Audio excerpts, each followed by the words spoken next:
You're listening to Creating a Universe, a Love Anarchy podcast hosted by William J. Rogers.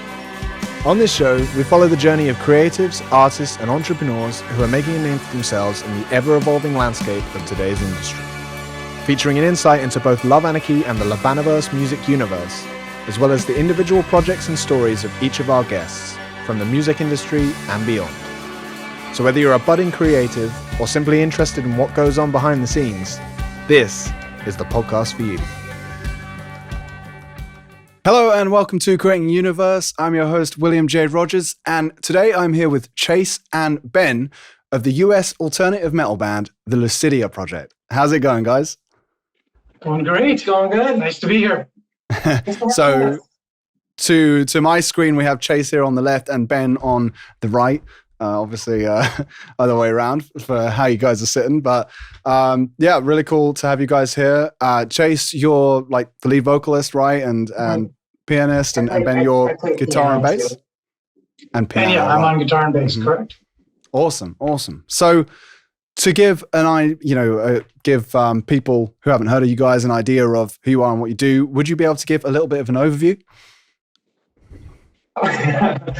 Okay, so sonically, I'd say we're a fusion project, a fusion metal band of we blend the alternative styles with kind of that doom metal, gothic metal kind of way, and then also we have symphonic influences as well as indie influences. Specifically the piano singer-songwriters from the 90s as a best way I can describe it. Tori Amos was a huge inspiration to me. So, being a pianist myself, it changed the way that I look at and think about music. And then we also blend in a lot of alternative rock. Ben's got a lot of that influence as well. So, and then I'd say lyrically, we deal with some pretty heavy topics. The whole concept behind the Lucidia project was to basically shine light upon darkness. The name means to shine, or it means brightness. It's derived from the name Lucida. It's topics of abuse, topics of political issues. There's just a lot of darkness out there that we want to bring light to. So yeah, and gist of it, that's what we're about. Amazing. Yeah, I absolutely love that, man. Yeah, very, very, very cool. I like the musical kind of style, and obviously the musical style that you have blends very well with this kind of conceptual style that you have. I'd love to get into kind of all aspects of this with you guys, but perhaps a good place to start would be perhaps we can delve a little bit into the music and the sound a bit more. So you mentioned you're a big fan of Tori Amos, and that was a big influence. And you coming from being a pianist, your music is very piano heavy as far as metal music goes. Which makes it quite unique. I would say if there is one thing, which obviously it makes sense considering the topics you say, but if there's one feeling I get from your music overall, it's very melancholic, right? But then, but I like how you say though about shining the light on the darkness, because that's very cool, because there is that sort of, it's on that sort of sublime edge, right? Of, duality. Yeah, exactly. Duality. That's the whole point. Mm-hmm. And between the vocals and, the piano and the aggressive guitar work and the drums and, having lyrics that are poetic in nature, but also, that are kind of, calling things out at the same time. It's trying to capture sort of the dualistic nature of the human condition. Mm-hmm. Sorry, that's really metaphysical when I talk about it that way. That's what I like, man. I love it. In fact, duality is one of my favorite philosophical concepts overall. So, I Really like that a lot. I really have a sense of it in your music, and I find it very interesting to hear your take on it. How would you say then, if we're talking about the musical sound, if duality is such a key theme for you, how do you feel you have approached representing that musically, sonically? Want to try? Ooh, that's a heavy question. All right. So, in some ways, it starts from how we approach the music. I mean, Chase comes from, like you said, heavy Tori Amos and the heavier edges of metal. And I approach things from a little more of the alt rock, the indie rock kind of standpoint for things. And so when we sit down to write things, we're both coming at it from a slightly different place. So that just who we are and how we start the music actually immediately starts incorporating that sense of duality and tension that's there between the competing parts. From there, we try and be a little bit deliberate about what pieces we have and how they mesh. And we put down a lot of things. There's a lot of output in our creative process, and then we trim away what doesn't necessarily fit in there. So that lets us kind of select things to say, we really have this going on here. Can we balance it with this other thing that we did last time we got together, and can we bring this together to kind of highlight that tension between the two? Yeah, totally. It's all about kind of like, it's like you're painting a picture, or like you're sculpting a really elaborate sculpture, and it's sort of figuring out, okay, that's a big hunk of clay that's finally made. Now we have to mold that and see what fits, what doesn't, what's going to work and what doesn't work, and try it out. And then we make something and it sounds like total crap. You're like, okay, it doesn't work. So then we try something else and it sounds amazing. It's like, okay, refine that and add more of that into what we're doing. So, musically, it's kind of, Ben and I work from the ground up together on a lot of our stuff. So that's amazing. Yeah, because I can see obviously you guys are in the room together, and you've got some kind of home studio vibes going on there, which is really cool. So is your process typically starting like that? The two of you are in the room together, like jamming, or what does it look like? A little less jamming and a little more planned out. Yeah. It's more of a construction type process. Yeah.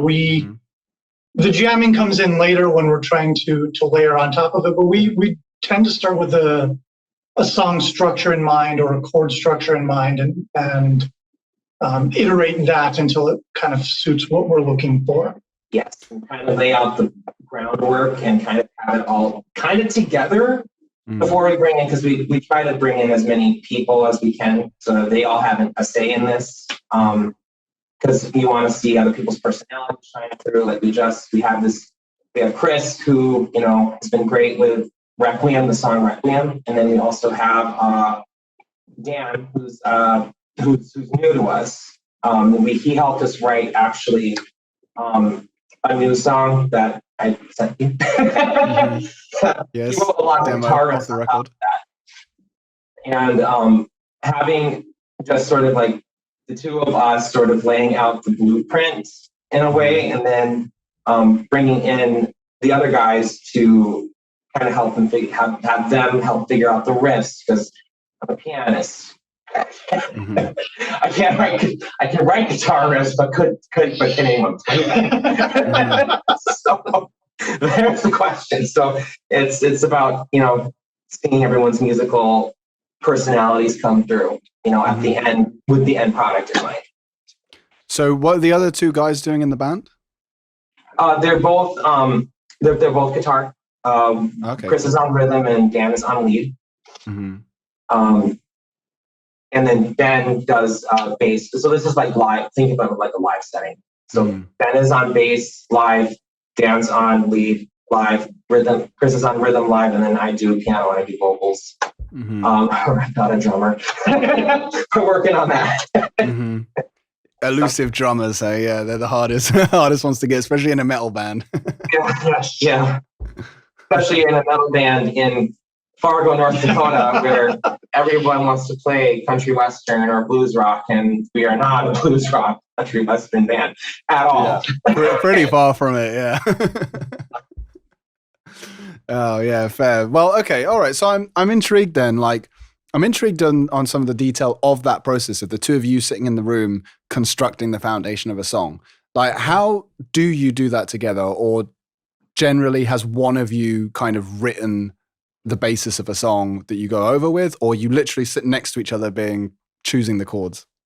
Pretty much. We sit down and like there have been songs where I come in with a riff, or Chase has a strong song structure already put together, but when we're writing at the same time, we're, well, what do you think about, pulling down to the minor sixth there and just seeing what that sounds after this, and where should we go from here? What's going to give us that tension that we're looking for in a verse? And we literally just came, like, over the summer, we had a really long writing session together for like 3 days, and we ended up churning out like 5 songs from that session. Where we literally just had no preconceived notions. I wanted just to see how this process was going to go. So I said, okay, F sharp minor, let's do this key. And then let's just figure it out from there. And then, C sharp minor or E minor or something, all minor keys. Yeah. Well, with your kind of music, yeah. We have a time. Kind of depressing. Kind of really depressing, actually. But, and then we would just kind of go from there and just sort of like say, okay, all right, do you want to do an intro? Okay, we're going to write an intro. Okay, do we want to do a verse? We're going to write a verse. Or do we just want to find like a 4-bar progression and then have it kind of evolve from there? There's no expectation, and there's no like when we're doing that kind of writing, there's no expectation. There's no like preconceived idea ahead of time, because I personally love it when things are organic and a little more spontaneous in the writing process, because that's when I think you get original ideas. And for me, that was totally my goal for this summer, and future sessions since then. So, and then sometimes because I write all the time. I'll have a song. I got a whole host of songs, tons of them. And I'll have some that sound great but are not for this band. And then I'll have some that are like sound great or are kind of an idea. I'm thinking, wait a minute, this has kind of got some of that doomy element to it. Let me bring it to Ben. Let me bring it to Chris. Let me bring it to Dan. Let's see if we can make this be something. So it's kind of a little mix of everything, but really I love it when we get together and just Ben and I just get in there and from nothing we create something. Yeah. Amazing. I love that. And do you guys have a general process in terms of, are you writing chords down on paper, or are you recording straight into a DAW, or what's that? We do both. I have both options. I will have I'm looking at my console over here. I have a DAW that I would load up, and then I also have my piano right there, and a whole host of notebooks, and we'll just write it out, and then I'll quickly put it on a piano roll in the DAW and just have it right there, ready to go. Have a crappy drum beat playing in the background, and it'll just sort of help structure it and create a nice little box to then break later. I find that I kind of need both. I take lots of notes, and my notebook is unreadable later. But if we have the DAW, then that kind of gives me the structure to put the notebook into place. And so again, it's a blend of both things is really what seems to work the best. Yeah. Nice. Yeah, I like that. I like that a lot. And so for you guys to be doing that together, it seems like you've got a lot of synergy and chemistry between you. Have you been working together a long time? When did you meet, and how did the band come about? A year ago. A year ago. Yep. September of 2022. Wow. I originally had this. So this thing has kind of been solid. I've been thinking about this band for about 15 years. Let me say it like that. Like I've been trying to plan it out and just sort of like, okay, I need to find, I could do solo, or I could make this more interesting and find somebody to work with, whose personality I get along with, who thinks linear and big picture kind of the same way I do. Who is open to different ideas, but yet can stay in a vision. It's hard to do, really hard to do, because sometimes when you have people who are open to new ideas, they just like to throw everything in there together and it doesn't work. And then people who are just like stuck in just one frame of mind, they're not open to other possibilities within whatever it is you're trying to make. So what you're saying is I'm perfect. Yes, you are perfect. Yes. But yes, for real. And I've been in band situations before where it wasn't that way, where it hasn't been like this. Where I would write a bunch of songs and I'd have somebody say those aren't good, and then would take over and write their own, and then it would just kind of sort of be like me kind of playing by the numbers, or they say, "Oh, great," and they never do anything with it. So it wasn't until a friend of mine, kind of like held me by gunpoint over the phone and said, "Chase, you're really freaking good. You need to do this." And it's like, "Oh, I'm sure I'm good. Am I good enough?" This. And it's going through this whole psychological process with myself. And, just realizing, you know what? I want to make art. I love making music. I love doing this. I'm going to learn sound engineering. It's going to sound horrible in the beginning.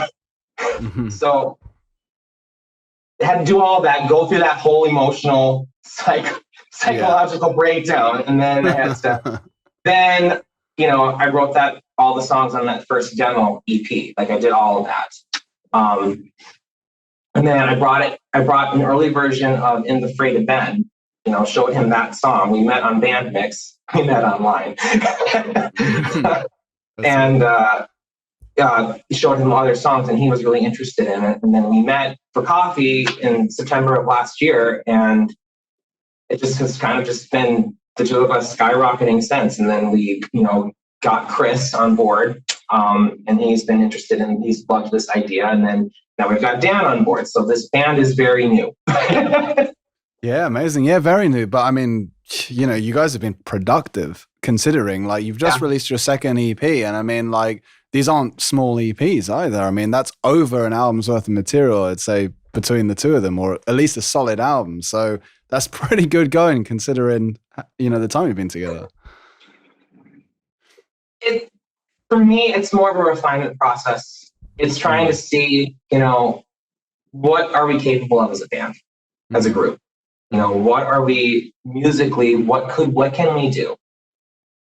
And still maintain the sound and just sort of like refine it before we do release a full length.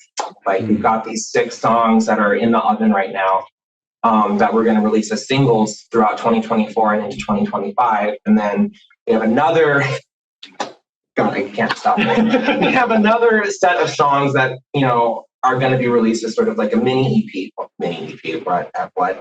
is that? It's 3 songs that are kind of going over the same, like, thematic arc. So we're working on a concept album called Journey Through Trauma. Nice. So just it's practice. It's more practice for me as a songwriter and as a conceptualist, and practice for us as a band to see what we can come up with together. Yeah, so I love that. Yeah, just trying out lots of things. Yeah, and that's very cool. And you did mention about sound engineering. So are you guys producing all the music yourself? So I'm trying. I learned how. I've only been mixing for a year. I don't have, prior to like April of 2022, I had no mixing or engineering experience. So I've just been like studying YouTube videos and trying to make something that sounds listenable. We actually hired, professionally hired Danny from Oversense who cool, does Danny. some Oh yeah, I remember you telling me that. I think now. Yeah, he Yeah. did stem mixing for our latest release. Okay, great. Yeah, it sounded amazing. Danny is fantastic. Yeah, I mean, he works the magic for sure. Yeah, you need to work a lot of magic. But yeah, I try to I'd say my experience, we could probably turn out a couple, we can turn out maybe demo worthy mixing, but in the going in the future, I want to, for fuller productions, I want to work with someone else than myself. Okay. I see. We do what we can, but we bring in the experts when we need them. Yeah. But I mean, you guys are still essentially producing all your own music, like you're writing it, you're recording it, and then it's just that post-production process, I suppose, to get the mixing and the mastering, that polish to really kind of, get it to fulfill its potential. Exactly. Yes. Yep. Everything up until the mixing, that's all us. Mm-hmm. Yeah, we do all the recording, we do all the tracking, the writing. Yeah, we try to save as much money as we can. Yeah, man, those costs can add up for sure. But yeah, it's good. I mean, it's awesome that that's accessible, and it's great that you guys have had that, attitude to pick these things up, and it allows you to be prolific like that. So the first EP, you literally mixed and everything yourself. I just threw I just wrote some random songs and put it together and said, okay, let's see if I can see if this is any good. Probably not, but so was that literally all you by yourself, Chase, on that record then? All Chase. That was on me. Because were you programming some guitars or something? Yes. Yeah, I thought I heard that. Piano, I was playing guitar and piano. Yes. Yeah. That's how that happened. So people who are listening to that, especially in the phrase that got radio play, psych. No, awesome. Playing those parts. Yeah. So you basically played the whole band on a keyboard, pretty much. Yeah. the drums, yeah, man. But that's so awesome because it goes back to what you're saying about the development. It's like that EP then becomes a moment in time, and that's where it started, and that's chapter 1. And you hear the development and how that evolved in the latest EP, the Requiem EP, right? And that's so awesome because that seed was there in the first EP, and there's some great songs there that is the birth of your project, but you do really hear the development in this latest EP, and I love how that's come along. And obviously you sent me a couple of demos as well, which other people can't hear right now, but that's a future material, and it's amazing to hear how the sound is developing again and you guys forming more of a unit. And so I think being productive as you are and just making lots of things and coming up with new concepts, that's it. That's how you grind it out. That's how you get better. And it's so cool to see you guys terraforming like that. I'm okay with sucking at first. Being bad. That's great. That's good, man, because I tell you what, a lot of people, I think a lot of artists, and people in general, but especially artists, because a lot of us can be quite sensitive, really suffer from perfectionism and these kinds of things. And that holds us back so much. Honestly, perfectionism can so often be just the ultimate procrastination. So for you guys to have that, to allow yourselves to be vulnerable like that and be look, I don't care if it's not amazing or the best it can be or whatever. I'm going to put that out and then I'm going to move on to the next thing. I commend you guys for that. It's not easy, but it's a good thing to do, and it's how you get to the next tier. You can't progress without doing things. So yeah, it's kind of nice that, Chase forces me out of my perfectionistic bubble. My perfectionistic bubble. I have a friend who forces me out of my perfectionistic bubble, and I call her up and I say, I suck, and she's just like, okay, let me list up all the singers that I can find that I know personally and that are doing what you're doing. I can tell you right now that you're better than them. It's like, what? Don't do that. I feel guilty. Yeah. It's a domino effect. Yeah. And once you get the momentum going, it's easy to say, okay, well, we did this now and we learned something from it. Let's do the next one. Let's learn a little bit from this one too. And let's throw the next thing against the wall and see what sticks. And it's been kind of nice to to feel that continual growth. Because even from the first song that we wrote on the EP to the last, I felt a difference in terms of how it came together and how smoothly the process worked and how integrated the pieces really felt in the end. So, because you don't know what you don't know until you've tried it, and then if it fails, then you learn something. Yeah, absolutely. I mean, failure is a fantastic teacher for sure, you know. And yeah, as you say, it's all about learning, man. Like that's how you develop. That's how you get better. And how would you guys say you developed from EP1 to EP2? Well, there's real guitars on this one.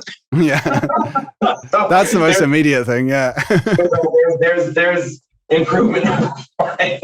There's more than me on there. So it's more collaborative as a songwriting process. I mean, Ben has contributed to all the writing on it, except for like that piano interlude, which is just a little ditty that I wrote. But he even helped with the ballad, like with how the structures. I was really struggling with like how I got this really cool idea. It's gonna have this like lo-fi drum thing going on in the background. It's gonna be very piano based, and it's gonna be, you know, kind of like a heightened version of Lights Out from the first EP, but I want it to be a little more, I want it to be darker, I want it to be sadder, you know, but I just can't, I got all these little pieces here and this idea, I just can't figure out how to kind of put it together, you know, and then he steps in and listens to what we have, and it's just like, okay, let's pause here, and then let's do this different section here, and then the glue just kind of, all the pieces just get glued together really well. So he even helped with that. And it's been kind of interesting just because when you're in the middle of something like on the first EP, it was all you. And so you can't reflect on it from an outside perspective in the same way. So for me to be able to come in on a song like where it's just you on the piano and vocals, still being able to say, you know, from the outside, here's what I'm seeing. I can say that, you know, this isn't quite what you're going for, or this is the feeling that I'm getting from it rather than what you were hoping for. So here's a good tweak for it. So I think, the fact that there's two of us makes a big difference, obviously. Yeah. But even as we've been writing, I think that both of us kind of have a more clear picture of what we're aiming for in a lot of ways. Like early on, it was just, you know, essentially when Chase approached me the first time around, it was basically, let's blend Tori Amos and heavy metal. And I was like, hey, that sounds awesome. Go. But nice. As we work together more and, you know, and again, those are things I listened to quite extensively as well, but they weren't my forte, I would say.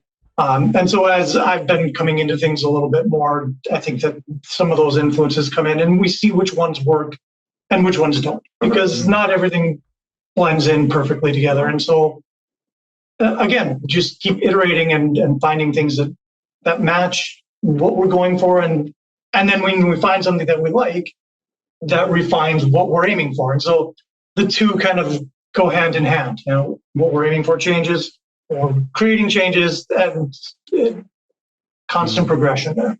And I think the other thing too on top of that is being open to each other's ideas. You know, being open to each other's thoughts and, you know, opinions about things. I don't agree. Oh my God. Because I've heard of horror stories of like there being these big fights, you know, between songwriters because, you know, someone is so, you know, opinionated and so believes in their idea so much, and the other one says, hey, there's this other idea, let's try it. I don't want that to become that situation. It's, for me personally, it's all about what serves the song. So we'll have, and we actually just did this with Dan last week. With, I work night shift. Like last week, where he was just coming up with all these riffs and all these ideas, and I was just over here thinking, okay, that's a good idea. That's also a good idea. I had this idea that blends these two ideas together. So I would just literally make all these different tracks within the DAW, and we would have all these ideas together.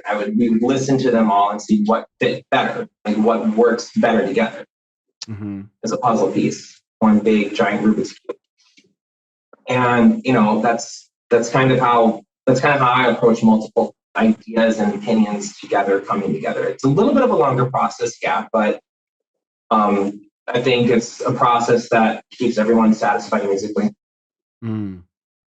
Yeah, that's awesome. That's awesome, and I like how, as you say, it's a progress. So, yeah, the way that you guys are going now, I guess you've been refining it more and more. Your process, your sound, and now with new members, like the band forms more around it, and so you're kind of quickly evolving into, getting your final form. You're like finding your way there. We were a caterpillar and now we're a butterfly. Nice. Yeah, nice. That's very cool. And I mean, yeah, you said about trying out different influences. You guys do have an interesting sound. I mean, as you say, I like how you say sort of like Tori Amos with heavy metal. I think that's cool because that's a little tagline that people can get an idea for.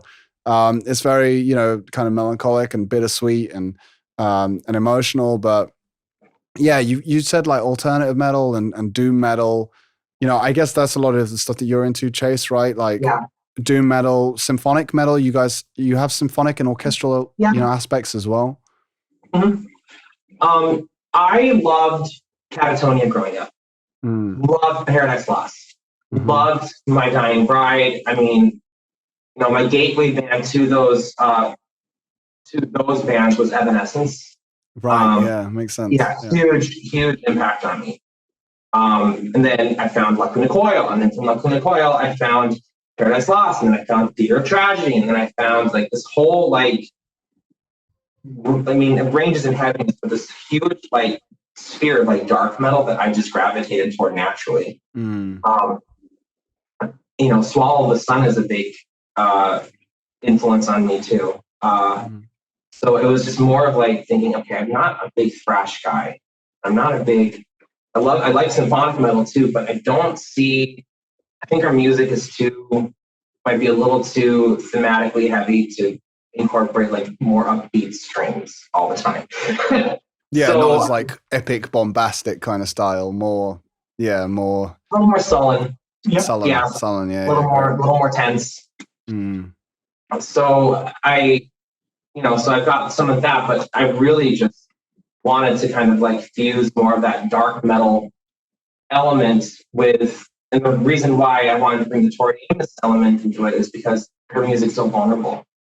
Her music, I have cried to so many of her albums. It's not even funny, and it's healing too.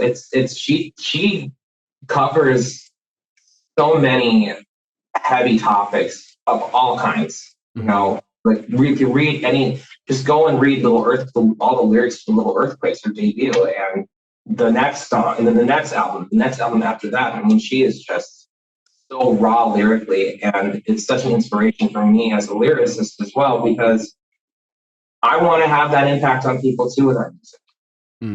So to me, having kind of that dark metal with that kind of vulnerability coming together, I think works really well. I mean, in my mind, I'm thinking about it, it's this is a good idea. So let's try to make it a real life thing.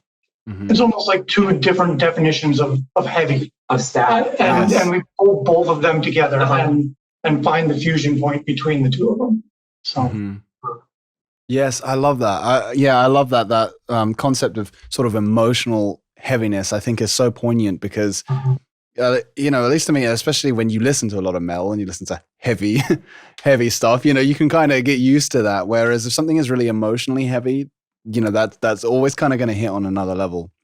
I remember actually I went to see a opera when I was a kid with my grandfather, and I was already into metal and it needs to be heavier.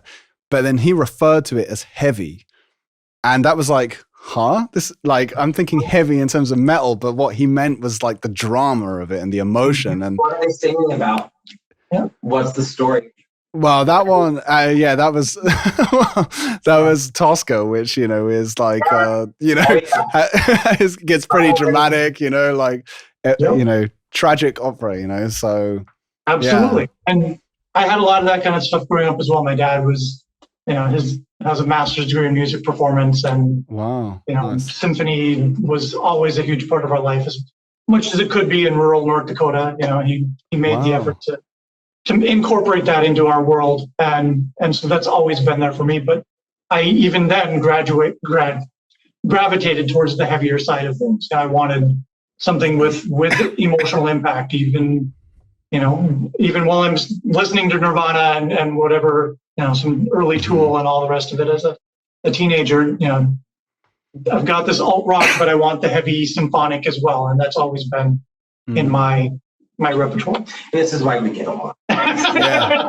Nice. I get it. Yeah. We come from different band influences, but they blend really well together. Yeah. So yeah, I love that, because I guess that's it. Is like, it sounds to me like sonically, you guys kind of get your own thing going on that is unique by you guys sitting in the room together, But like, what really ties that together is, the thematic cohesion that you guys have between you. You guys are on a wavelength and you're aligned in that. And that just, from there, you can create the music to sound like what it is. We have our own thing, but it brings in a universal aspect. Everyone can feel that. So it's the human condition.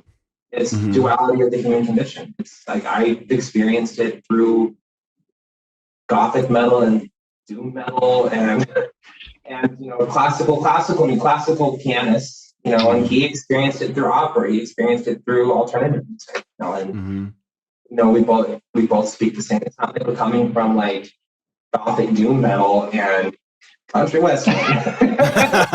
Yeah, of course. Yeah.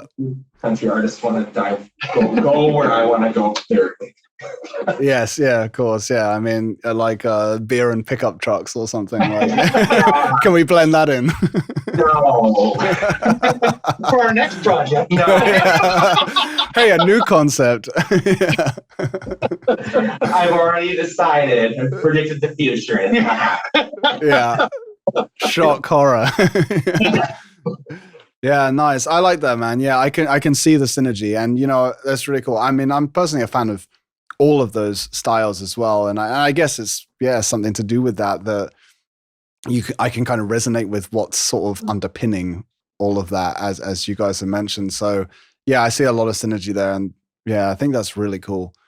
So about these concepts, the lyrics, the heavy emotional topics, what is it that makes you like want to focus on these topics?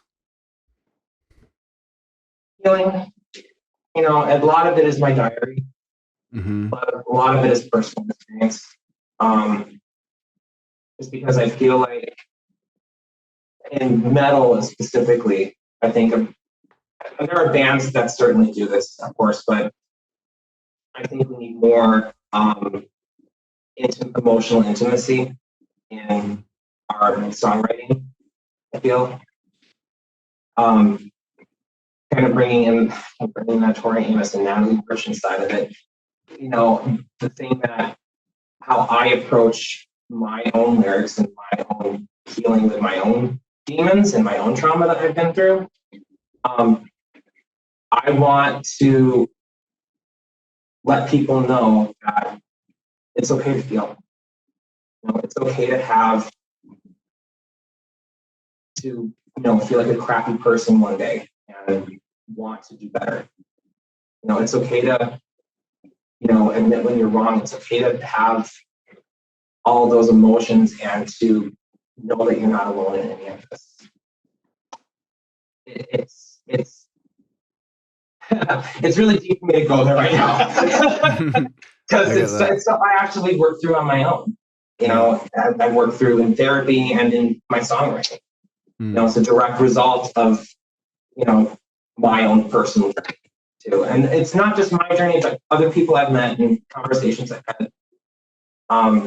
This is way in the future, and I mentioned it earlier, but my goal for this band is when we have our first album, when we're ready to release our first album, it's more of an artistic, it's total business sunk, but it's more of an artistic thing for me. I want to kind of put a lot of things to rest in my own life, and tackle the journey through trauma. What does that look like from childhood through adulthood? What are those emotions that you're feeling? What are those experiences you're growing up with? How does that impact you as an adult? We were all born, innocent. We were all born we were all blank slates at one point, and then society happens, parents happen, life events happen, and it affects the way we see the world and the way we act in this world.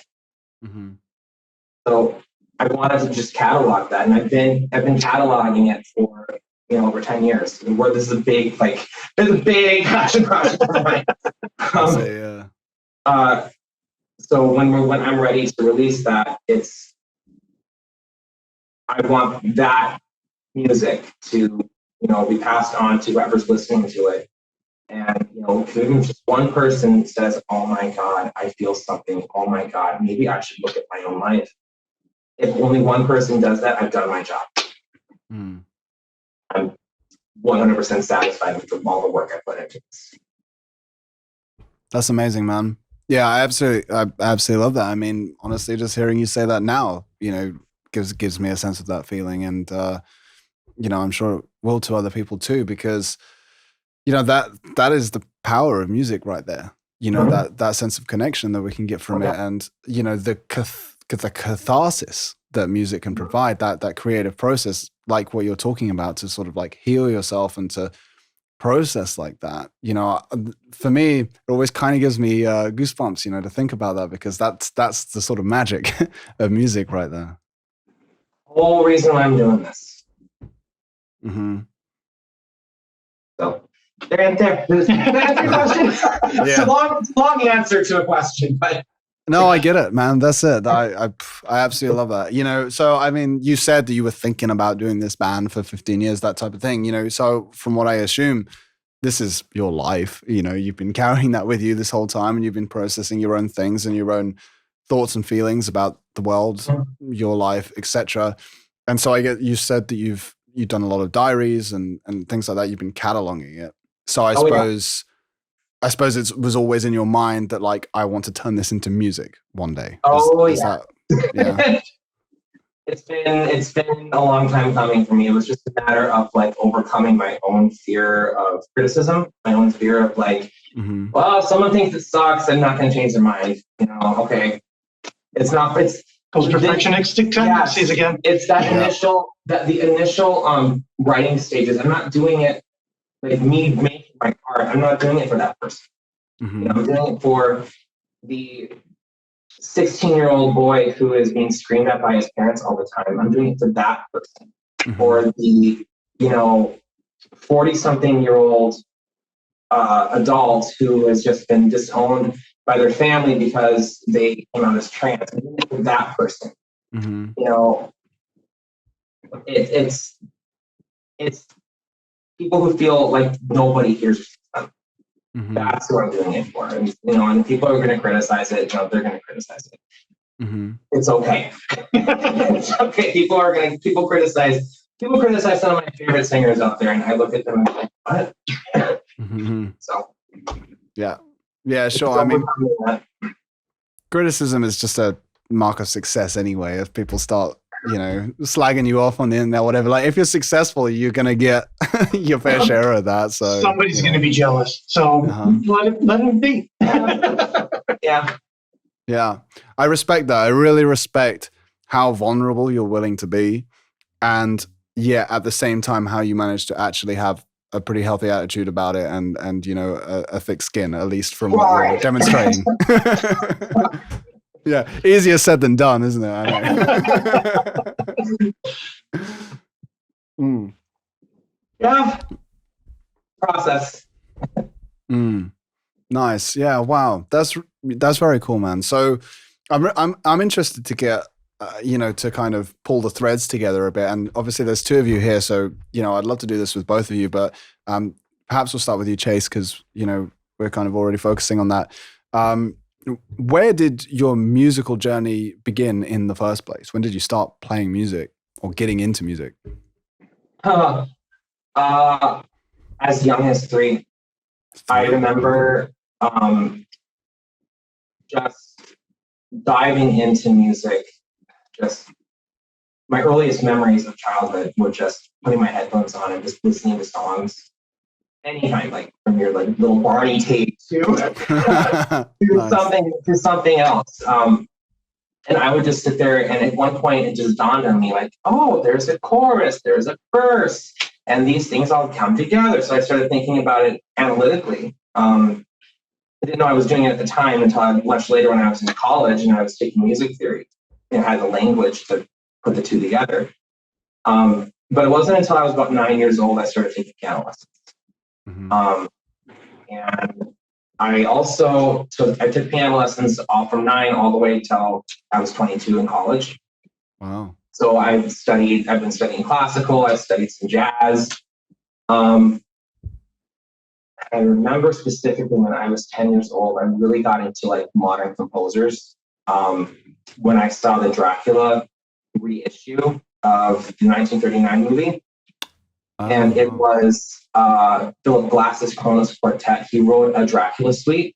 Sounds good, by the way. You need to go check it out. I'll listen to that. Because I remember when I was younger, I was like thinking, opera, classical. Because you just watch commercials and it's like some Wonder Bread thing, and there's this Bach piece playing in the background. It's just like, oh, this is really cheesy.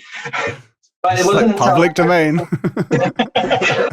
But for real, like you can hear the wah wah wah, and it's this guy on a horse with like a lasso going around, and it's like, this is corny. I don't want to be part of this. But when I heard that Dracula soundtrack, because it was a new thing and it was by Philip Glass and it was a quartet, that was when it dawned on me. It's like, oh my gosh, this is considered classical, but it's not that other crap that I was being exposed to. This is really cool because it was modern, it's minimalist. And Philip Glass is still alive today, and I think I'll have to double check that. But, and I just remember diving. I didn't have the soundtrack, but I had the movie. I just watched that movie over and over and over again for that soundtrack alone. I didn't care about what was being played on screen. I just would listen to the soundtrack. So my initial interest in pattern recognition came from Philip Glass. Then I was and I've been singing all my life and coming up with song lyrics, but it was about 7th grade I joined choir, and I really got into it. And then I started taking voice lessons at 16. And then it was when I got to college, I was kind of going down 2 different paths. I was going to go either piano or I was going to go down voice. And I decided, why not just do both? So I did both. Then I was taking 20 credits a semester, and and I was studying opera and I was studying classical piano at the same time. And then when I got to I didn't graduate with my bachelor's of music. I almost got there, but I switched to nursing at the very end because I needed to support myself and not be a starving artist. Yeah. But okay. my main focus was classical piano and classical voice in regards to training, and then theory through listening to Philip Glass a lot. That's very interesting and pretty unique. I would say. I don't recall hearing such kind of influences, but also cool to know that you did so much kind of classical, because I did even think that about your voice. You're obviously singing in a somewhat of a contemporary kind of alternate style, but I was hearing it certainly at certain moments where I'm thinking there's a sort of operatic quality to how you sing as well. I had to work backwards. Because I remember trying this, back when I was in my early 20s, and it was hard because I still sounded like a classical singer. When I was singing pop music, I was still sounding like a classically trained tenor. But it was okay, less open space, more relax. You're relaxed anyway, but add a little bit more tension and get it to sound a little less. It was a lot of mind games. It took me a solid 5 years to figure it out. I see, yeah. You learn too well in school. No, you don't. My teachers will tell you otherwise. So what about metal and stuff? When did that come in for you? Evanescence was the band that introduced me. I mentioned that earlier. But so like 2004 or something, when everyone was an Evanescence fan. 6 was it? Yeah, something like 2006. that. 2006, and then I was obsessed with that band, and then I randomly on YouTube I found La Cuna Coil because they were being compared a lot at that time, and I was like, oh, let's listen, and I was like, holy crap, what is this? So then, you know, there was this time where you would have like, I don't know, I had a Zune. It was the Microsoft like competitor to Apple, the iPod. And on the artist pages of these like online stores, they gave you the influences, right? And I was figuring out, oh, that'd be really cool. And then on Lacuna Coil's influences and similar artists, I found Paradise Lost that way. You know, very quickly. This was all the span of like a year. You know, and then from there, that was when I got into the Death Doom stuff and, you know, more of the gothic metal and dark metal stuff. And I found Katatonia and then found Draconian later on. And then, yeah, that's where it all kind of came in. So I was and I was also hearing similarities between, like, I was playing a lot of Beethoven at the time on the piano, a lot of like minor keyed Bach music. And I would be listening to that stuff, and I'd be listening to what was going on in the guitars in these other bands. And I was just like, huh, there's something here. There's some similarities here. It just was a natural, like, for me to listen to both, specifically the kinds of classical music I was into, to listen to both at the same time, it just felt very natural. So, yeah, I mean, well, I guess it makes a lot of sense because obviously Beethoven especially, he kind of brought in, he's sort of famous for bringing in romanticism, right?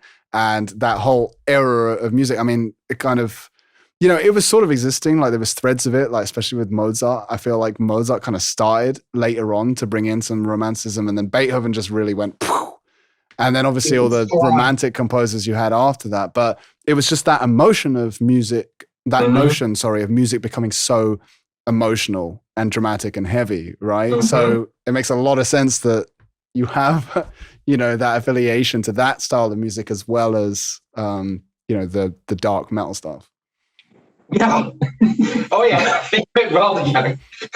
So are you a big fan of classical music? Like I said, I know you said it sounded kind of silly to you when you were a kid. When I was a child.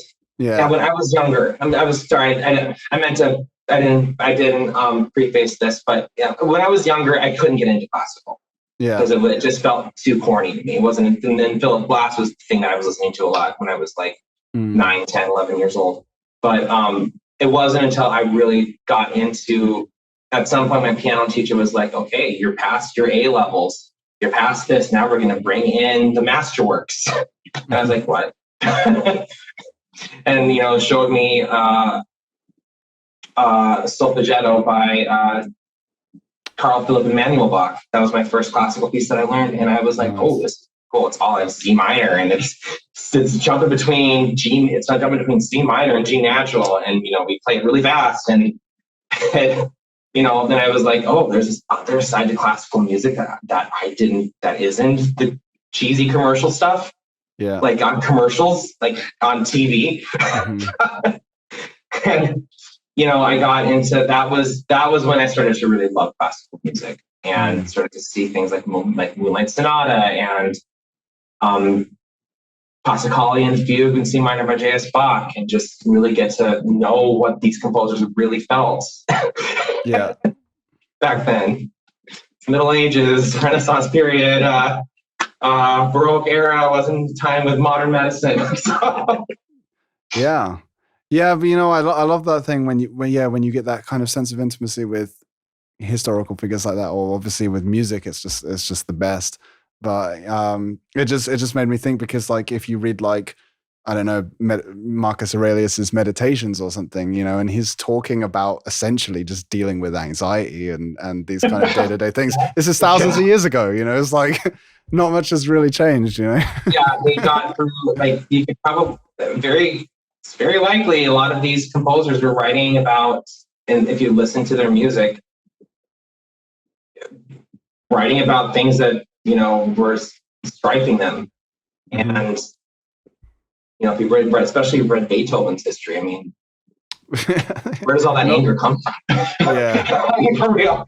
Yeah, a lot of frustration, man. I mean, yeah, God, especially like towards the end with where he's like can't even hear. I mean, just how tormenting, you know, could it be? Yeah, man. Yeah, but I think it's interesting what you said, because like, you know, I had a friend as well that said that to me, that like they just can't listen to classical music because it just makes them think of their grandparents doing the dishes. And I just thought, like, that's so tragic, man, because, you know, I was literally like putting on like Beethoven's Ninth Symphony or something, and it's like, how can this make you think of grandparents doing the dishes? This is like the most epic thing ever, man. Like, it's a masterpiece, you know. So it's a shame, but It is. It's a shame. It's understandable, I suppose. Yeah, it's just the way, you know, companies have decided to market their products, and they've made it, you know, they've associated it with things. And, you know, when we hear something and we see something, we, you know, our primitive minds like to put the two together, and it's like, oh, really? Yeah, that's it. So it wasn't until I was diving into it that I really was like, oh, this is brilliant. You did kind of mention a couple of things, but is there any particular composers and such that are your favorites now then? Philip Glass. Mm-hmm. I like John Adams. I also really like Arvo Pärt. Yeah, cool. In regards to, I've really been getting into Liszt again. Yeah, nice. Just as a pianist, just something, I don't know. I study his music. Like, I studied some of his entry piano books, but I started getting more into his music again. I'm thinking, you know what? This would be fun to relearn how to play it. But a lot of my composer favorites are more modern. That's cool. So that's kind of where I'm at with that. Yeah, I like that. Yeah, really cool, man. Really cool. It's a very interesting story and kind of musical background that you have. You weren't in any bands and such before this one? No, I was in one. I was in one before, and it was a situation where people didn't really have a direction. Nobody was really wanting to kind of commit to anything. It was sort of just kind of like, hey, let's just start a band. It's like, great, let's record something. Like, oh yeah, we'll get on that, and we never got on it. I wasn't like leading it or anything like that. I was just sort of the guy who came in with a voice and the piano skills and stuff like that, and could write songs. And I was feeling musically unfulfilled, so I was like, okay, I'm gonna start my own later on. Yeah, I'm with you. Cool. So. Nice. All right. So what about you, Ben? Where did it all begin for you? Very beginning. Like I said, my dad has a master's degree in trombone performance specifically. Nice. And there's, I have an aunt who played French horn for Chicago Symphony, and another aunt who was a choir teacher with a master's degree or her doctorate in music in Wisconsin. So music has always been kind of a big part of my family. So, my dad used to work for Minnesota Public Radio before he moved out to the farm. So even when I was 1, apparently I was listening to him DJing classical records on the radio and trying to figure out where he was at, because his voice was coming from the speaker and he wasn't there. So it's been, from day one, music has been a huge part of my life and my family's existence. My dad was in several bands, and so at one point for an anniversary for a family member, he asked if we could get together and play some songs, and he would teach me how to play the bass lines for it. So I picked up the bass and played, some old-timey music for a relative's 50th anniversary or something like that. And, can't say I got the performing bug from that, but, I started taking piano lessons when I was probably 5, I would say. Wow. And then a big part of life was just listening to music with my dad. And he knew a lot. So he would say, oh, well, listen to what they're doing right here, or check out the French horns right here, or what instrument is playing this right now. So he taught me from an early age just to listen closer to music and analyze it a little bit more and to know what I was hearing. Mm-hmm. And I think because of that, I gained an appreciation for a lot of different things, classical in particular, that he tended towards, and carried that forward. And like I said, he had kind of taught me how to play bass a little bit, and he gave guitar lessons in our small town that we were growing up in. Mm-hmm. And a couple of my friends took guitar lessons from him, and I did as well. But I didn't have the passion for it that my two friends did. But then one day they were like, "Oh, well, let's start a band." And I was like, "Well, I don't play guitar very well." And they're like, "Fine, you're on bass." Oh no, and my poor dad bass had a players. bass That's how from it when he always was in starts. college, so it's like I became the guy on bass. But Nice. I had a lot of piano experience and a lot of music experience, and so I wasn't going to just be holding down the root notes. And I was listening to things like Primus and Red Hot Chili Peppers and Stone Temple Pilots, and all three of them have fantastic bass players in different ways. And so I pulled in a lot of that. And so then throughout high school and my early 20s, I was in bands and trying to push the boundaries of what I could do on a bass as well, and listening to all sorts of different things. I continued with piano lessons, so I was and have a deep-seated love of J.S. Bach, and we'll never let that go.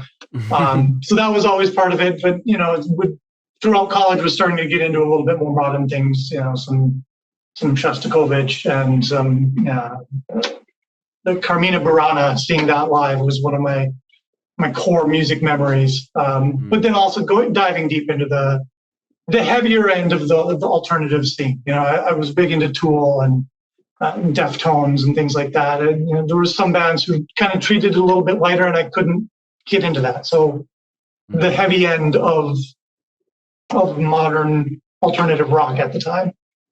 And early 20s was in bands, playing live quite a bit in town. We had the band I was in at the time had an informal handshake to record an album. On a Saturday when we were going to start, and on Thursday night, the guy who owned the recording studio skipped town, and I don't know where he ever ended up. So then everything fell apart, and that was kind of like, oh well, what just happened? And then everybody moved away, and that was kind of the end of it. And at that point, I was one of those who moved away. I followed my girlfriend at the time. She's now my wife. She went to grad school in a different city. So I ended up following her and never really clicked with any bands for quite some time until I ran into Chase. So from then, I've just kind of been playing on my own, exploring music on my own, seeing what I can find, but never really being part of groups since back then. Yeah. Wow. Cool. Yeah. Nice. That's interesting as well, man. And yeah, very rich musical background with the family and everything, and also a lot of classical music. That's very, very cool. So did your dad, was he into like rock music and stuff like that as well? Like he was playing guitar? Yeah. So I mean, when he was in college, he was a bass player in a band. But he was going for trombone performance and specifically focused on Renaissance music. So he had that. But when I was growing up, he was rhythm guitar player in a band for a while, and then keyboard player in a band, and did a lot of the singing in those bands as well, and played guitar in church. And so I would go play music in church with him and sing hymns. And at one point they tried to teach me how to play organ so I could play organ in church, and I hated it. And wow. Resisted that to the best of my abilities, and so that was always a big part of it. But yeah, he's one of those. He plays all the instruments and does them well. So he's just a fan of music, just like all kinds. Absolutely. And Ben is a musical polymath. I see. Yeah. So you've kind of taken that from him. I did walk in his shadow. It's a big mantle, but I suppose you still got a long way to go, you know. So I do my best. I had to push him to do guitars on the EP, and he did great. Amazing, man. Yeah, fantastic. Yeah, absolutely done a great job, man. And yeah, it's really cool to hear you say like the kind of styles that you were into and stuff. And like, it's cool because I remember Chase, like when we first connected, it was literally one of the first conversation we had. We were talking about Katatonia, Paradise Lost, all that stuff, because I love that stuff. Some of my favorite music, and I could kind of pick it up in hearing your guys' music, and we were like, you know, nerding out about all that, which is so awesome. But what's really cool is like another one of my just absolute all-time favorite bands. One of the biggest influences on me ever was Stone Temple Pilots that you mentioned, Ben. And again, it's just, it kind of pulls that theme back of like, these are different styles of music, you know, and they're kind of coming from a slightly different culture, but like, yeah, for me, like the underlying thing there is you know, resonates with me on that deeper level in the same way it does with you guys individually. It's very like, yeah, it's emotional music. There's kind of heaviness to it. And STP was a very, very commercially successful band, but like it always had this kind of sort of melancholy to it, especially with Scott, you know, is another tragic idol, basically, you know. So yeah, very, very cool to hear like, yeah, you come alternative rock and then yeah, so much classical as well, you know. That's yeah, very cool. That's between the two of you, that's quite a lot of classical heritage. Yeah. All right. Well, I'll have to ask you, just because I asked Chase. I mean, you did say that you always love J.S. Bach and stuff, but who would you say your favorite composers are then? J.S. Bach. There's just no full stop. There's Bach, and then there's a bunch of others that I also like. Amazing. Yeah, there's something about the way that he constructs pieces that just real genius. hits me deep. So, is there any particular collections of his work that you gravitate towards, or French suites? Okay, very cool. Yep. Very cool, man. I mean, obviously, I've spent a lot of time with listening to Brandenburg concertos and English suites and fugues, and I obsessively played multiple of his inventions and sinfonias. Those were just so fun to sit down at the keyboard and play. But when I feel like I need to listen to some Bach today, it's the French suites that I start up. Amazing. Yeah. Wow. That's really cool. All right. So, okay, just out of a bit of interest, then I'll back it back over to Chase and we'll bounce on this one again. But what kind of things are you interested in outside of music? Oh, are you asking me first or me first? I'm gonna ask you first, Chase. Outside of music, I haven't been into it in a while, but I used to do a lot of visual art. Video art, what's that? No, visual art. Visual art. Okay, yeah. You know, that kind of stuff. It got me through nursing school. Like mentally, like I would draw all of these like abstract colors and everything like that. But I don't know, like I really like to write. I do write a lot of like poetry and just some shorts, more than just journaling, but I'll write like little short stories. It's a pretty introverted hobby of mine. I also am really into video games. Just bought Baldur's Gate 3. Nice. And haven't had time to like really dive into it, but the little bit I played it that I really loved. Other than that, it's working.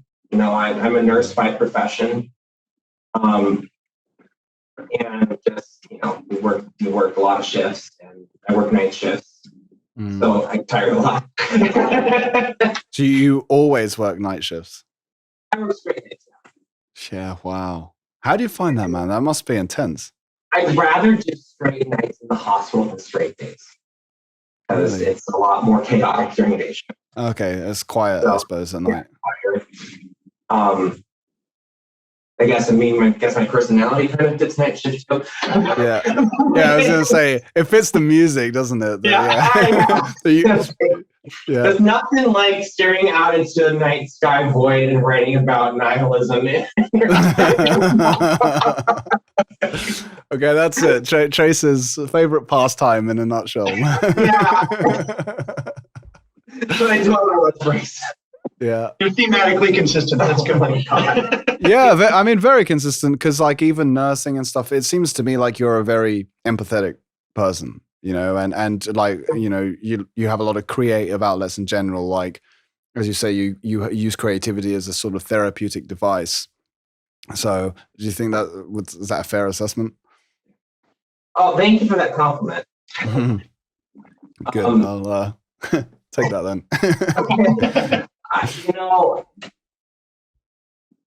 I don't know if I just did this, just chose this subconsciously, but I chose a heavy profession emotionally, and I also chose to express myself in heavy ways musically. So I wonder what that means about me. Yeah, I suppose just a very compassionate person, I suppose, in terms of the world needs a little more. So not to be hokey about this, but the world needs a little more of that, especially now. So if I can add some of that, then that's what I intend to do with my life. Nice, man. I like that. So Ben, what about you? What are you into outside of music? Well, I'm married with 3 kids, so I'm busy. Nice. 3. Hell yeah. Yeah. I bet. Everything from I got roped into being a soccer coach for a few years, which wow. I don't know how to play soccer, but I was coaching it. So there's wow. So the family takes up a lot of my time, but outside of that, I read a lot. I devour books like you wouldn't believe. Amazing. Science fiction and fantasy heavily, but there are no limits. Nice. And I tend to like books that are heavy rather than light. So cool. Exploring dark themes. Another reason why we That's it. Yeah, man. I do play a little bit of video games, but there's not much time for that. I can't imagine.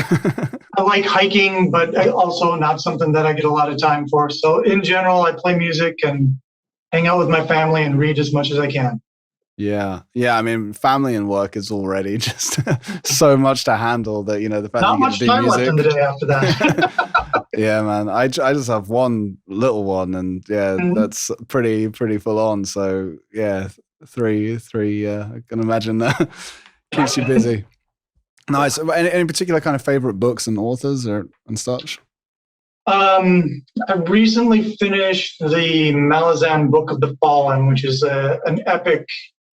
I think in the full series of it, there's like 24 books currently, but it's a very dark, heavy fantasy, and it doesn't hold your hand. You get thrown into the middle of what's going on, and you don't know what's happening, and I don't think the people who are in the book know what's happening either. And it's dense, but it's fascinating and incredibly well constructed. So I just finished that. I loved it. Recently read House of Leaves, which was very strange and trippy, but a total different experience. Haunted house, but very meta, sort of psychological horror type book, which I loved. I'm gonna need to look this up. It's like a non-standard reading experience. It's impossible to describe. Look it up. It's awesome. I loved it. It was cool, fantastic. That's the one. Okay. Yeah. Other than that, I gravitate mostly towards science fiction, though. The more sciencey, the better. I like it to. I don't like just hand wavy. I want it to be heavy science. Yeah, nice. Yeah, as you said you devour books, so I suppose you really like to have something to chew on. Yes, absolutely. Absolutely. When do you find time for that? Like in the evening, do you get to sit down and do that, or? Yeah, my wife generally gets up very early in the morning, and I'm a night owl, so Nice. I read a couple hours before bed sometimes when I can, if it works out. Especially in the winter when things get a little cold around here, so Yeah. hibernate with a book. Yeah, you guys are in Fargo, North Dakota, right? That's what you said. That's correct. It gets really cold there, right? Yes. Was it like Fahrenheit? I know yours is Celsius over there. That's right. Yeah. Last year, negative 30. Yeah, we generally get a week or so of minus 30 Fahrenheit. So Yeah. Wow. Yeah, I don't know a lot about Fargo. I just saw the movie, the Coen Brothers. That's actually set in a different town. Oh, was it? Yeah, Is it in Michigan? it's actually in Minnesota. Yeah, but close enough. Okay, fair enough. What's it like over there where you guys are? It's flat. Yeah. Like there's no hills and not many trees and lots of farmland. So it gets windy. The weather is all we ever talk about. So in the summer, it gets very hot. We can, be so hot that you can't go outside because it's dangerous. And then in the winter, it gets so cold that you can't go outside because it's dangerous. And then we have about a week of nice weather in between. So Cool. It's like a mid-sized city. Yeah. It's 250, about 300,000 people in the metro area. I mean, it's got like 3 universities, 2 major medical centers. For being in the middle of farmland, there's a lot going on. I mean, when the weather is this difficult, that means there's a really vibrant food scene.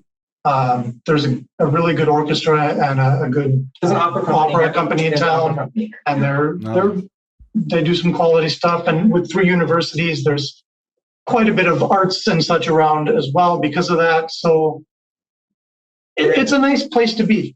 There's there's a metal scene here too. Yep. Nice. It's growing. It has grown in the past like 5 or 6 years, but it's not like if you're Portland or Minneapolis or Tampa or anything like that. It's not like giant, but there's a few there's venues here and there's places to play when we get there. There's enough passionate people that there's a viable scene here. It's kind of fun. That's good. Yeah, that's good. See, yeah, at least not like in the middle of nowhere type thing. Like, yeah, as long as you can do that. So that's the plan then. I guess again, you guys are still a young band, and so you're still forming. You're still looking for a drummer, I suppose. And then is that what you want to do? Get to playing gigs? Yeah. Oh yeah. We want to start gigging. We want to start getting because we're really just kind of focusing more on like the artist side of our sound and of this like music business band project thing. And then once we got, then the other side of that is to do live with sound and like with backing tracks and with, an audience and things like that. Once we get both of those pieces together, then I feel like we'll be very solidly set to have this thing be rolling full blown down the hill. In a good way. Yeah. Oh, fantastic. Cool. And so what else is on the horizon for you guys? You obviously just dropped the new EP just like a month ago or something. So that one's pretty fresh. Songs that are in the works. I think you alluded to it earlier, but I plan to release a series of singles coming up. Yeah. And then kind of a 3-song set, small EP. And then longer term, use those as a way of defining our sound and getting ourselves to a cohesive place with all the members, and then launch a full album from there. Grow our fan, in the process, we're growing our fan base, I promise we are working on a merch store. And I've gotten several people asking, hey, where's my t-shirt? I was thinking, in progress. So, Nice. yeah, we're working on that as well. More visual media. I kind of want to do a music video, kind of feel a little apprehensive for that because we don't have a full lineup yet. I feel like once we get a full lineup, then we can start releasing more in regards to like video content. Mm-hmm. And then, like I said, we have the 6 songs that we're working on that we will hopefully release every 2 to 3 months starting in 2024. And currently promoting our current EP for the rest of this year and then until through March. And then then a little mini 3-song thing that we've got going on. And then we also got a cover of The Cure's Fascination Street we're working on. Cool. Yeah. Nice. Yeah, nice choice. Yeah.